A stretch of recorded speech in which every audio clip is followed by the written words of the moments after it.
UP की घोसी विधानसभा seat पर मतदान सुबह 7 बजे से ही जारी है। वैसे तो इस उपचुनाव में सीधी टक्कर बीजेपी और सपा के बीच है। ये मुकाबला एनडीए बनाम इंडिया गठबंधन के लिए प्रतिष्ठा का सवाल बना हुआ है। लिहाजा सहयोगी दलों ने भी अपने गठबंधन के लिए प्रत्याशी को जिताने के लिए ताकत झोंक दी है, मगर सियासी दलों की नजरें अब वोट प्रतिशत पर टिकी हुई है।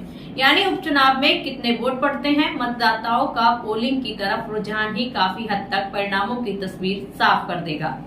मतदान से एक दिन पहले सपा के राष्ट्रीय महासचिव शिवपाल यादव ने घोसी में कम मतदान की आशंका जताई, तो वहीं पार्टी के राष्ट्रीय अध्यक्ष अखिलेश यादव ने लोगों से एकजुट होकर वोट डालने की भी अपील की।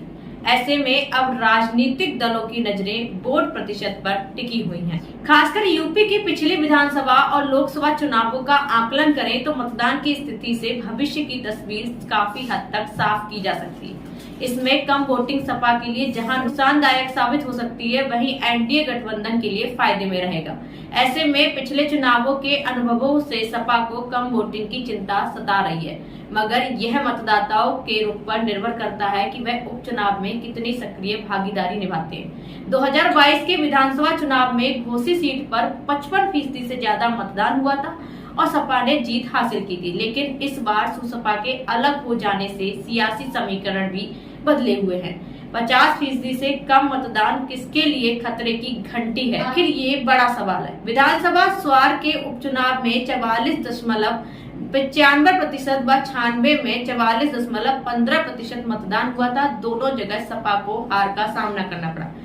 एनडीए के सहयोगी अपना दल के प्रत्याशी जीत हासिल की। दोनों ही सीटों पर पिछले 2022 विधानसभा चुनाव के मुकाबले औसतन 19% कम वोट पड़े थे। रामपुर में लोकसभा उपचुनाव 39.2% वोटिंग हुई थी, वहीं आजमगढ़ में लोकसभा उपचुनाव में 48.58% वोटिंग हुई थी। 50% से कम मतदान रहा। सपा को अपनी जीती हुई सीट उपचुनाव में गंवानी पड़ी। दोनों पर भाजपा ने कब्जा जमाया। मैनपुरी लोकसभा उपचुनाव में 54.37% मतदान हुआ। या सपा को अपने पोल में सीट विधानसभा पर जहां भाजपा भी अपनी पूरी तैयारी की हुई है, तो वहीं सपा भी अपनी पूरी ताकत झोंक दी है। लेकिन ऐसे में सवाल अब ये खड़ा होता है, आखिर कौन वहां से जीतेगा, दारा सिंह या फिर सुधाकर सिंह।